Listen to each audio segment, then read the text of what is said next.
with an idea that Sharia is the law of Allah, they look upon our freedom of religion, and they look upon the fact that non-Muslims are in power in the United States and in Western Europe, making laws, and making laws not on the basis of the law of Allah, but on the basis of consensus and free elections. They look upon all that as a manifestation of jahiliyyah, or unbelief, the pre-Islamic period of ignorance, as the times in any nation's history before it became Muslim is referred to.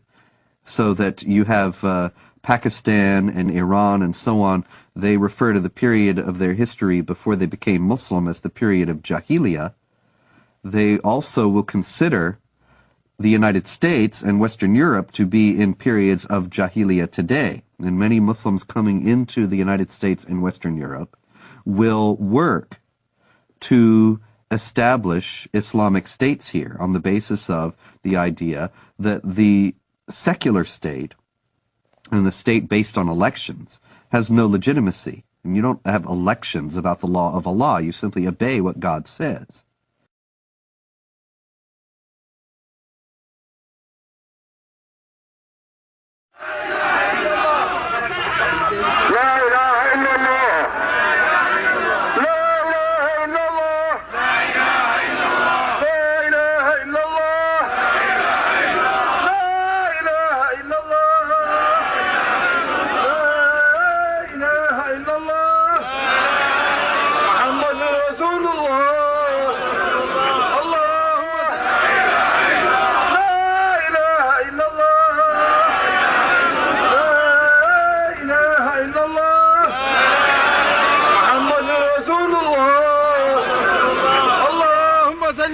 سيدنا محمد جهاد جهاد جهاد جهاد جهاد جهاد جهاد جهاد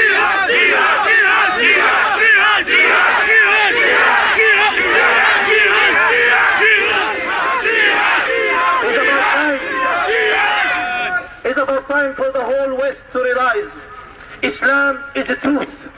As a matter of time, Islam got to be implemented. And the giant of Islam and the giant of the Islamic State is going to rise up again. And it's going to be a fact.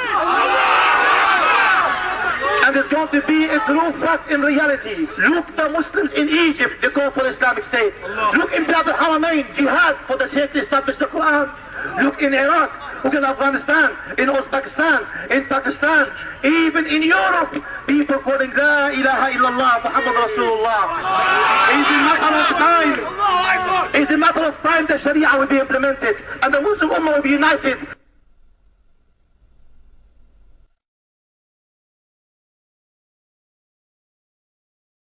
The most important thing that the West needs to know about Islam today is that it has a political character, and that it is not simply a religion, but it is a religion or a belief system that mandates warfare against unbelievers for the purpose of establishing a societal model that is absolutely incompatible with Western society. Americans need to know this. Western Europeans need to know this, because Muslims are coming into Western countries while holding these beliefs and intending to act upon them. They are the motivations behind modern terrorist activity, and they are the goals of millions of Muslims in the United States and around the world. We need to know this so that we can protect ourselves. But unfortunately, because of political correctness and because of media and general government unwillingness to face the sources of Islamic terrorism, these things remain largely unknown. Islamic fundamentalism is a sleeper cell in America. A good point, a good case in point, is the story of Saladin. Saladin is a great hero in Islam. Saladin was the one who defeated the Crusades.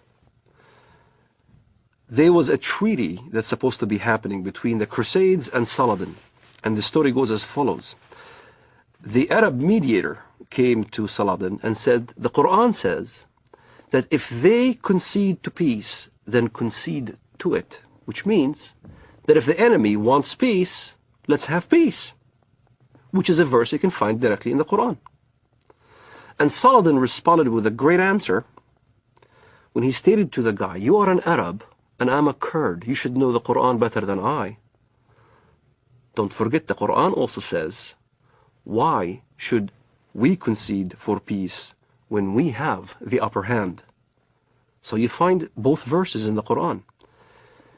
Peace, you concede to peace when you are the weaker party. This is why you hear the term hudna. Hudna is a peace treaty, ceasefire. In Iraq, Sadr asked for hudna because he knew he can't defeat Americans. You have hudnas all over when the enemy is stronger than you are. But as soon as you gain strength, then you don't concede for peace. This is why the face of Islamic fundamentalism in the West has a facade that Islam is a peaceful religion, because they are waiting to have more Islamic immigrants, they're waiting to increase in number, waiting to increase in political power, and once they do, then look out. You'll see the real face of Islamic fundamentalism here in America. سيارة مفخخة بقافلة أمريكية، ويظهر الشريط أحد الأشخاص وهو يقوم بتفخيخ حافلة صغيرة بعدد من القذائف الصاروخية. قمنا بتفخيخ هذه السيارة لاعتراض رتل الأمريكي، ونقسم بالله العظيم أن غايتنا هم جنود الكفر والاحتلال، ولا نريد من وراء ذلك أن نؤذي مدنيا، لأن دم المسلم أغلى ما يكون عندنا.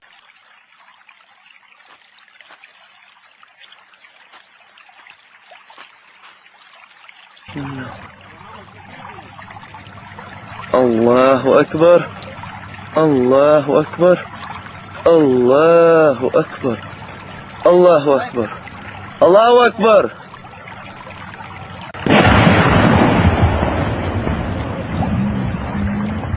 الله أكبر الله أكبر. It's unfortunate, but there's no negotiating with the jihadists. There is no striking a deal with them. Islamic law is very clear on that, and here once again is an example. We need to take Islam seriously. Islamic law does not allow for treaties. It does not allow for negotiated settlements between Muslim states and non-Muslim states. All it allows for is a temporary period of up to 10 years of hudna, or what is commonly translated as truce, to allow the Islamic forces to gather their strength. But that's not the same as peace as we know it. That's not the same as the absence of a state of war. That's only a temporary lull in a war that the jihadists consider has gone on for 14 centuries and are willing to fight for 14 more. So when you meet, in fight, jihad in Allah's cause, those who disbelieve, smite at their necks, till when you have killed and wounded many of them, then bind a bond firmly on them, take them as captives. Thus you are ordered by Allah to continue in carrying out jihad against the disbelievers till they embrace Islam, are saved from the punishment in the hellfire, or at least come under your protection. But if it had been Allah's will, He Himself could certainly have punished them without you. But He lets you fight in order to test you, some with others. But those who are killed in the way of Allah, He will never let their deeds be lost.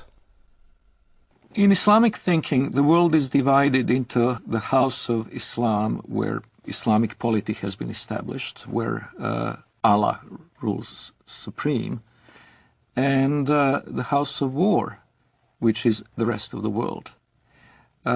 This dichotomy is reminiscent of other totalitarian ideologies, and most explicitly communism.